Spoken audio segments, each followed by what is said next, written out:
ये कहानी हमारे सब्सक्राइबर विक्रम की सच्ची घटना पर आधारित है।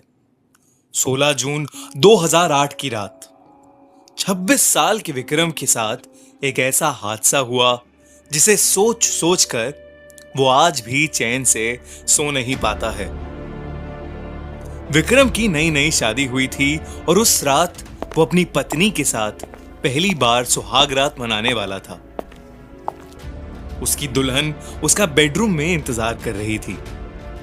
पूरा कमरा फूलों से सजा हुआ था और बिस्तर पर गुलाब के फूल बिछे हुए थे। विक्रम वैसे तो बहुत खुश था, लेकिन एक बात उसे बेहद परेशान करे जा रही थी। उसकी शादी से 4 दिन पहले वो लेट नाइट अपने दोस्तों के साथ अपनी बैचलर्स पार्टी करके वापस आ रहा था। तभी उसके सामने एक गाड़ी वाले ने एक औरत को बुरी तरह कुचल दिया। विक्रम को समझ नहीं आया कि वो क्या करे और वो उस औरत को सड़क पर तड़पता हुआ छोड़कर घर आ गया। तब से विक्रम के दिमाग में बस उसी औरत का चेहरा सामने आ रहा था और वो उसे वैसे छोड़ने के लिए खुद को कोसे जा रहा था। विक्रम जब कमरे में घुसा तो उसने देखा कि उसकी दुल्हन गहनों से सजी घूंघट ओढ़े बिस्तर पर बैठी हुई है।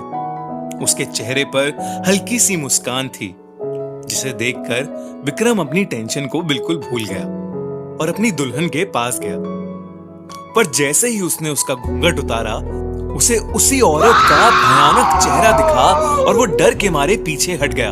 उसने देखा तो वहां उसकी खूबसूरत बीवी ही थी, जो उसके ऐसे रिएक्शन को देखकर काफी चिंतित हो गई। विक्रम ने उसको सॉरी बोला और बताया कि वो थोड़ा परेशान चल रहा है और उसे सो जाना चाहिए। इतना कहकर विक्रम लाइट बंद करके लेट गया और उसकी बीवी भी सो गई।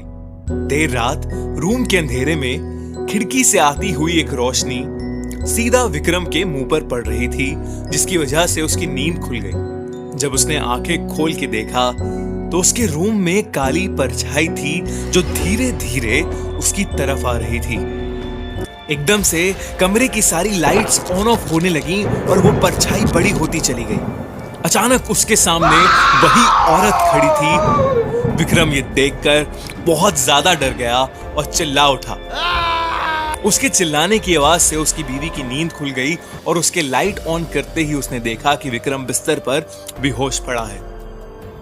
उसने बाकी घर वालों को बुलाया और उस पर पानी छिड़का।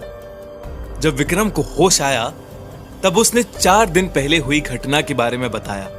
तब किसी जान पहचान वाले ने बताया कि उनके पड़ोस में भी एक औरत की 4 दिन पहले ही एक्सीडेंट से मौत हुई थी।